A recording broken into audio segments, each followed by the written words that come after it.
নমস্কাৰ চাই আছে Assam north east news live লৈ ষ্টুডিঅ'ত মই কষ্টুৰিমা নিৰ্বাচনী প্ৰক্ৰিয়াৰ অংশ হিচাপে লোকসভা বিধানসভা সমষ্টিৰ পুনৰ্গঠনৰ পিছত বৰ্তমান সময়ত জিলা পৰিষদ আঞ্চলিক পঞ্চায়ত আৰু গাঁও পঞ্চায়তসমূহৰ পুনৰ্গঠনৰ কাম চৰকাৰীভাৱে চলাই আছে ঘোষণা অনুসৰি 17 ছেপ্টেম্বৰ তাৰিখে নাহৰকটীয়া সমষ্টিৰ পঞ্চায়তসমূহৰ খচৰা তালিকা প্ৰকাশ পাইছে মই এদিন দোকানত বহি আহিলো দোকানত বহি থাকোতে আমাৰ টিটাম ফাকিয়াল মানুহ দুজনমান গ'ল মই চহী ল'বলৈ ক'লে মই কৈছো কিহৰ চহী তেতিয়া ক'লে আমাৰ পঞ্চায়তটো বোলে নাইকিয়া হ'ল বোলে হয় নেকি যে অবজেকশ্যন দিব লাগিব আমি বোলে তেনেহ'লে মই কৈছো হ'ব তেনে আমাৰ টিটাম ফাকিয়াল পঞ্চায়তখনক কিয় নাইকিয়া হ'ব সেইকাৰণে অবজেকশ্যন দিবলৈ চহীখন দিলো চহী দিয়াত আৰু 23 তাৰিখে মানে শুনানি বুলি মাতিলে কোৰ্টত গ'লো যোৱাৰ পিছত ক'লো আৰু এনেকুৱা আমাৰ টিপাম ফাকিয়া পঞ্চায়তটো কিয় নাইকিয়া হ'ল কেলে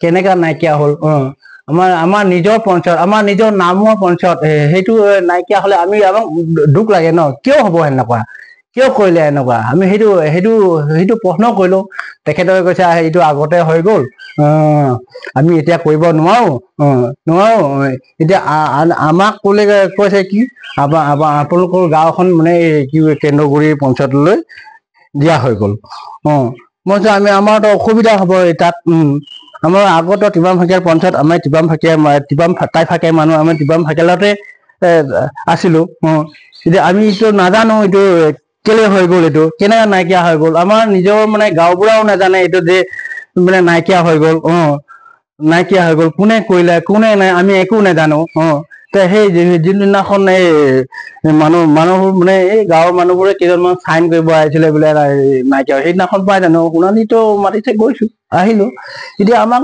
কৈ আছে এনেকা নহয় এনে যি হয় হৈ গ'ল আমি কৰিব নোৱাৰো তথাপিও মই কৈছিলো যে কিয় নোৱাৰে চেষ্টা কৰি চাব আপোনালোকে কিয় নোৱাৰে পাৰিব লাগিব আমি পঞ্চায়তো পাব লাগিব তাৰপিছত আমি মানুহখিনিও একে জেগাতে থাকিব লাগিব আমি সেইটো বিষয় লৈ উত্থাপন কৰিছিলো তেখেতে কৈছে এতিয়া লাভ নাই আমি নোৱাৰো এইটো ওপৰৰ পৰা কৰা হৈ গ'ল বুলি কৈছে তাৰপাছতে নোৱাৰো যদি আৰু কি কৰো আমাৰ দাবীটো পূৰণ নহ'লে নোহোৱা কাৰণে তাৰপিছত আমাৰ ক'লে আৰু অলপমান ৰখিব সিহঁতি কাগজ এটা লিখিছে সেইটো কি কাগজ লিখিছে আমি নাজানো সেইটো বিষয় লৈ তেতিয়া মই কৈছিলো কাগজ লিখোঁতে কৈছিলো আমিতো ৰাইজৰ হৈ আহিছো কিন্তু ৰাইজৰ কথা আলোচনা নকৰাকে আমি একো কৰিব নোৱাৰো তথাপিও তেখেতৰ লোকে কি লিখিছে কি নাই ক'ব নোৱাৰো তথাপি আমি আমাৰ লগত মানে আমি উকিল এজন লৈ গৈছিলো সেই উকিলজনক ক'লো তেখেতে কি লিখিছে কি নাই আমাক পঢ়ি শুনাই দিয়ক তেখেতে চালে বোলে এনেকুৱা আমাৰ বোলে একো ওজৰ আপত্তি নাই বোলে তাত লিখা আছে বোলে ইংৰাজীৰ লগত লিখা আছে আমিতো ইংৰাজী সিমানকে নাজানো সেই গতিকে তেখেতে কৈছে আৰু আমাৰ কেলে ওজৰ আপত্তি নাই আমাৰ আপত্তি আছে কাৰণেহে আমি দিছো কেলে সেনেকা লিখিব এইটোতো বেআইনী হৈছে সেইকাৰণে আমি যে চহী নমৰাকে আমি গুচি আহিলো কিয় আমি চহী মাৰিম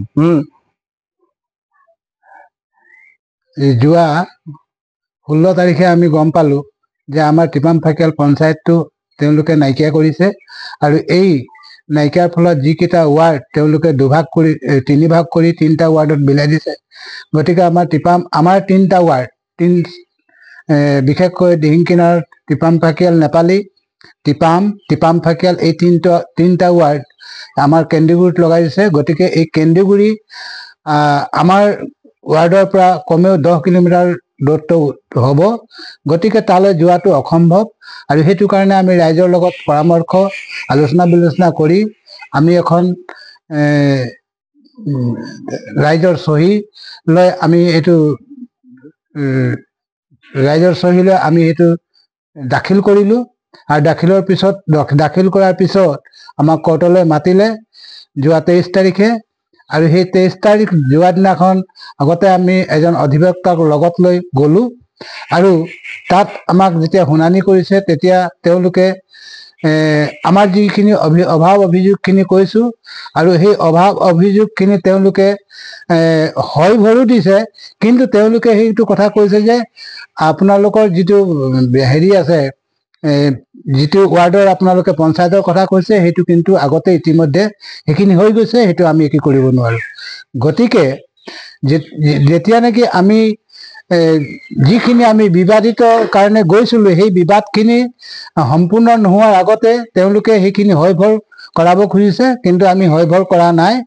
আৰু সেইখিনি হোৱাৰ পিছত আমি ক'লোঁ যে আমি ঘৰলৈ যাওঁ। তেওঁলোকে ক'লে আপোনালোকে অলপ দেৰি বহক। আমি অলপ দেৰি বহাৰ পিছত তেওঁলোকে ইংৰাজীত এখন কাগজ লিখি দিলে, আৰু সেই ইংৰাজী কাগজখনত আমি বুজি নাপাওঁ। বুজি নোপোৱাৰ ফলত আমাৰ অধিবক্তাজনক আমি লৈ সেই কাগজখনৰ জৰিয়তে আমি যিখিনি গম পালোঁ, গতিকে আমি তেওঁলোকৰ মতে আমি হয় ভৰ দিব নোৱাৰাৰ কাৰণে আমি কাগজত চহী নকৰি আমি ঘৰলৈ ঘূৰি আহিলোঁ। গতিকে এইখিনিয়ে কথা। তাৰপিছতে আমাক অলপ বহিবলৈ ক'লে। বহিব কোৱাৰ পিছত তেওঁলোকে ইংৰাজীতে এখন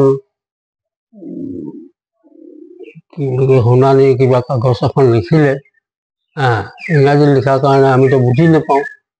বুজি নোপোৱাত আমি যিজন অধিবক্তা লৈ গৈছিলোঁ তেখেতক মাতি নি আমি পঢ়ি শুনোৱালে। তবে আমিতো বুজি নাপালোঁ। তাৰপিছতে আকৌ তাত বোলে লিখা আছে যে সকলো ঠিক আছে বুলি চহী কৰিব লাগে। গতিকে আমিতো আমাৰ দাবী যেতিয়াও এটাও পূৰণ নহ'ল, গতিকে আমি চহী নকৰোঁ। আমি পুনৰ ৰাইজক সুধিম, সোধাৰ পিছতহে আমি চহী কৰিম, এনেকৈ বুলি আমি ওলাই গুচি আহিম। আমি টিপাম ফাকিয়াল যিখন গাঁও পঞ্চায়ত, সেই গাঁও পঞ্চায়তৰ অন্তৰ্গত থকা মানুহখিনিয়ে এই পঞ্চায়ত পুনৰ্গঠনৰ সম্পৰ্কে আমি জনা নাছিলোঁ। পিছত যেতিয়া জানিলোঁ, তেতিয়া আমি এই ঐতিহাসিক টিপাম ফাকিয়াল পঞ্চায়তখন নাম নাইকিয়া হোৱাত আমি অসন্তুষ্টি প্ৰকাশ কৰিলোঁ। অসন্তুষ্টি প্ৰকাশ কৰি আমি গাঁৱৰ ৰাইজৰ চহী সংগ্ৰহ কৰিলোঁ। চহী সংগ্ৰহ কৰি আমি DC অফিচত জমা দিলোঁ। জমা দিয়াৰ পিছত আমাক 23 তাৰিখে শুনানিৰ কাৰণে নিমন্ত্ৰণ কৰিছিলে। আমি তাত গ'লোঁ। তাত যোৱাৰ পিছত তেওঁলোকৰ লগত আমাৰ আলোচনা হ'ল। আলোচনা হোৱাৰ পিছত কি বুলি কয় ADC সংঘমিত্ৰা বাইদেৱে ক'লে যে এইটোতো আগে প্ৰায় শেষ হৈ গৈছে, যে এই পঞ্চায়তখনৰ এচুৱাটো দুলীয়াজানত সোমোৱাই দিলে আৰু এচুৱাটো নাহৰকটীয়া সমষ্টিত ভৰাই দিলে। তেতিয়া আমি ক'লোঁ যে টিপাম ফাকিয়াল পঞ্চায়তখন কি হ'ব? বোলে টিপাম ফাকিয়াল পঞ্চায়তখন টিপাম ফাকিয়াল হিচাপেই থাকিব। সেইডোখৰ দুলীয়াজানত সোমাই গ'ল। উশাপুৰত যিটো কাৰ্যালয় আছে, সেইটো পঞ্চায়তৰ লগত এই দুলীয়াজানৰ কেইখনমান গাঁও সেইটো পঞ্চায়তৰ ভিতৰলৈ আনিব। চপাতলি বঙালী, ভেকেলাজান, গেলিপুং, চৰাইপুং এই গাঁওকেইখন ইয়াত সন্নিৱিষ্ট হ'ব। তেতিয়া আমি ধৰিলোঁ যে সেইখনতো উশাপুৰ পঞ্চায়তহে হ'ব। টিপাম ফাকিয়ালৰ নামটোতো তাত নাথাকিব। টিপাম ফাকিয়াল গাঁওখনৰ অধিবাসী হ'লোঁ আমি। সেই কথাটো উত্থাপন কৰিলোঁ। তেতিয়া কৈছে বোলে এইটোতো বোলে আজি ভালেমান দিনৰ আগতেই হৈ গৈছে, গতিকে আমি এইটো সমাধান দিব নোৱাৰিম। তেতিয়া আমি ক'লোঁ যে টিপাম ফাকিয়াল, টিপাম নেপালী এই তিনিখন গাঁও জয়পুৰ পঞ্চায়তটোক অভাৰটেক কৰি কেন্দ্ৰীগুৰি পঞ্চায়তত ভৰাই দিছে। সেইটোতো আমাৰ কাৰণে বহুত দূৰ হয়, কিন্তু তেওঁলোকে কোনো সমাধান দিব নোৱাৰিলে। এইটো দিয়াৰ পিছত আপোনালোকৰ একো লোকচান নহয় বুলিহে আমাক বুজাইছে, কিন্তু আমিতো ৰাইজৰ নুসুধাকে তাত আমি কেনেকৈ চাইন কৰিম, গতিকে আমি চাইন নকৰিলোঁ।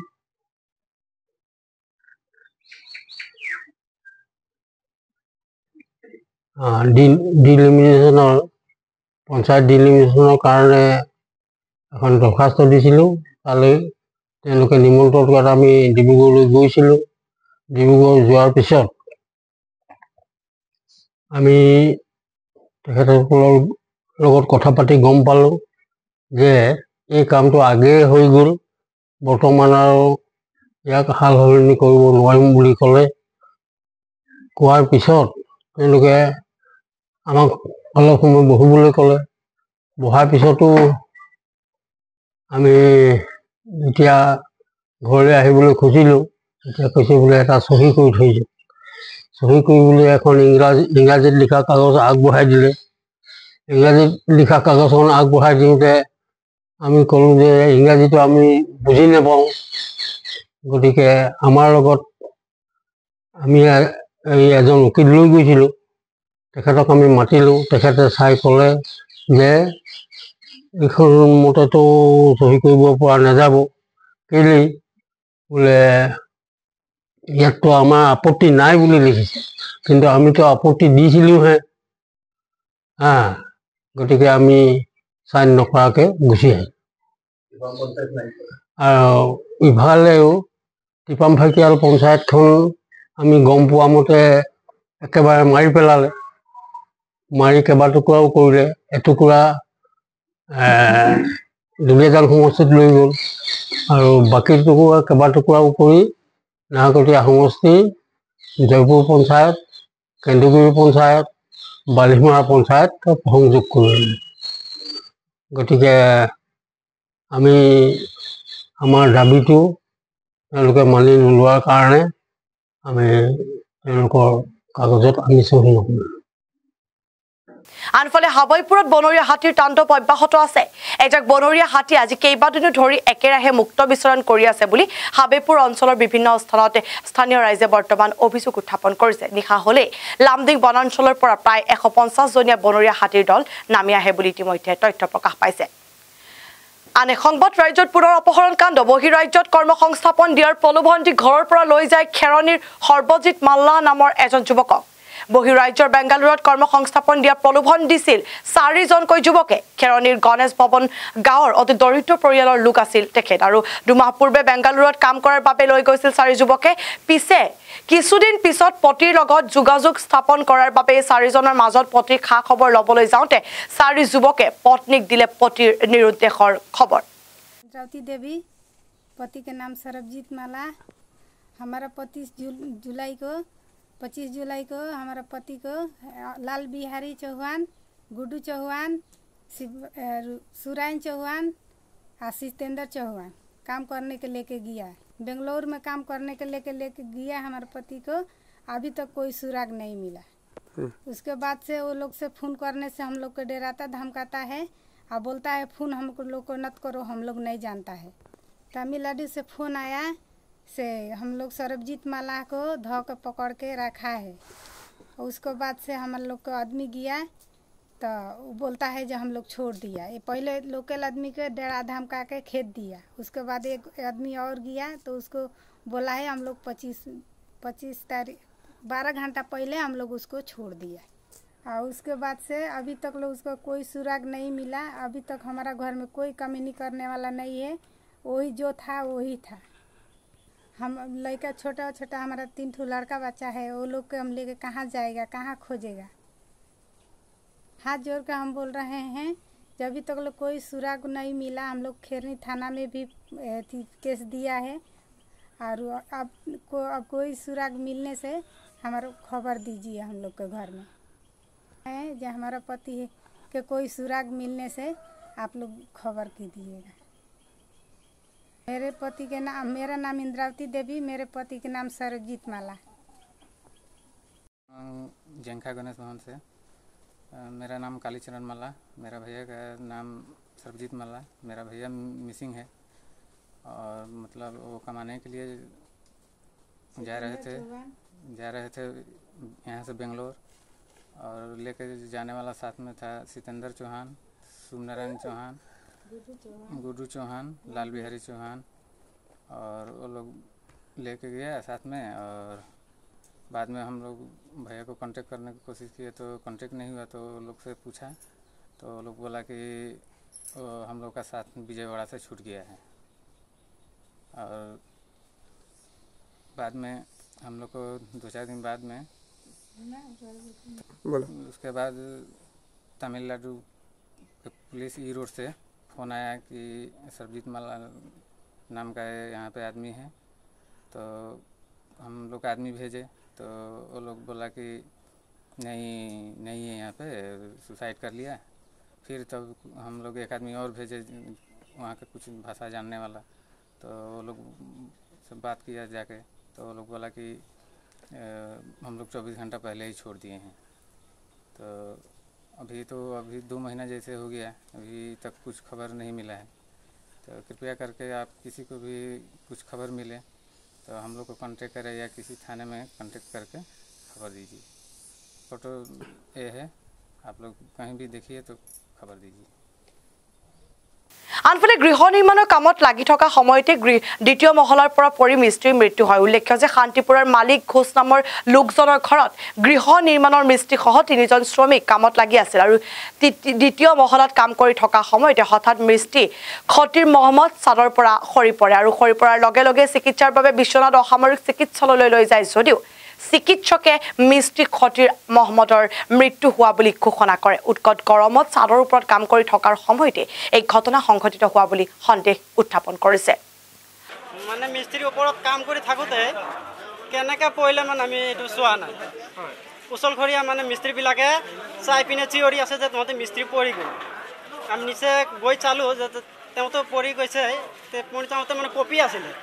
আমি কি জেকেট লৈছিলোঁ, জেকেৰ পৰা আকৌ চৰকাৰী হস্পিটেললৈ পঠাইছে। বিল্ডিং আছিলে 4 তলা, কিন্তু কাম চলি আছিলে 3 তলা, নহয় 2 তলাৰ পৰা পৰিছে ফুলৱাৰৰ পৰা। কেনেকৈ পৰিছে কিবা এইটো চোৱা নাই ছাৰ, গম পোৱা নাই ন? নাই চোৱা। কোন মৃত্যু হৈছে কেতিয়া হৈছে নে ক'ব নোৱাৰো। জেকেট লৈছিলোঁ, জেকেৰ পৰা আকৌ চৰকাৰী হস্পিটেললৈ পঠাইছে। ই প্ৰথমৰ পৰা মোৰ তাত কাম কৰি আছিলে। আজি 3জন আহিছিলে, 2টা মিস্ত্ৰী, এটা যোগালী। মই আৰু ঠিকাদাৰটো তলত কথা পাতি আছিলোঁ। ওপৰত ইহঁতে ভিতৰত প্লাষ্টাৰ কৰি আছিলে। হঠাতে পৰি গ'ল। কিহৰ কাৰণে পৰিলে মই এইটো ক'ব নোৱাৰোঁ। মূৰ ঘূৰালে নে কি ঘূৰালে, পৰি যোৱাৰ লগে লগে মই গাড়ীত লৈ পেলাই JK হস্পিটেলত লৈ গ'লোঁ। JK হস্পিটেলৰ পৰা ইয়াত চিভিলত আহিলে। চিভিলত অনাৰ লগে লগে শুনিলে যে মৃত্যু হৈছে। মূৰ ঘূৰাইছে বুলি কৈছে। মই তলত আছোঁ, মই ঠিকাদাৰটো তলত কথা পাতি আছোঁ। বেলেগ কথা মানে দুটা লগত পানী মিস্ত্ৰীটো আছে, আমি 3টা কথা পাতি আছিলোঁ। তেতিয়াতে শুনাৰ লগে লগে মই গাড়ীখন ওলাই লৈ আহিলোঁ। লৈ পেলাই জেকেট লৈ গ'লোঁ। জেকেট অনাৰ পিছতে জেকেট ক'লে যে চিভিলত লৈ যাওঁ। চিভিলত অনাৰ পিছতে শুনিলোঁ যে ইয়াত মৃত্যু হৈছে। মোৰ ঘৰ কাম প্ৰথমৰ পৰাই কৰি আছে, কিন্তু মিস্ত্ৰীজনী শান্তিপুৰ ছেকেণ্ড ফ্ল'ৰ। লৈ আহিছো আন এক সংবাদ। দক্ষিণ শালমৰা মানকাছাৰ জিলাৰ মানকাছাৰ সমষ্টিৰ অন্তৰ্গত বৃহত্তৰ পূৰ্বাঞ্চলত দিয়াৰা কালাপানী শ্বাদুল্লাবাৰী সংযোগী মুখ্যমন্ত্ৰীৰ উন্নয়নত পকীপথ নিৰ্মাণ আঁচনিৰ অধীনৰ ৰাস্তাৰ বাউণ্ডেৰী ৱালৰ কামত এজন দালালৰূপী মানুহৰ বাধা প্ৰদান বুলি উত্থাপন কৰিছে অভিযোগ। কোনো দুৰ্নীতি হোৱা নাই, কাম ঠিকে চলি আছে, অসুবিধা নাই। একাংশ মানুহে ইতিমধ্যে কামখনত দুৰ্নীতি হোৱা অভিযোগ কৰিছে। মানে কি চাৰিটা অভ্যাস এটা মানে পৰিচয় খাওয়া অভ্যাস, নাহলে কি আছে ইয়াতে পাথুৰিয়া 3 কিলোমিটাৰ দূৰত মনিৰুল ইসলাম অভিযোগ কৰেছে। কিহৰ ভাবে এটা টকাৰ কাৰণে অভিযোগ কৰি আছে। কি কাৰণে ইয়াতে আহিব লাগা না? ৰাইজৰ কোনো অভিযোগ নাই। আমাদেৰ ৰাইজেৰ কথা হল কি কামটা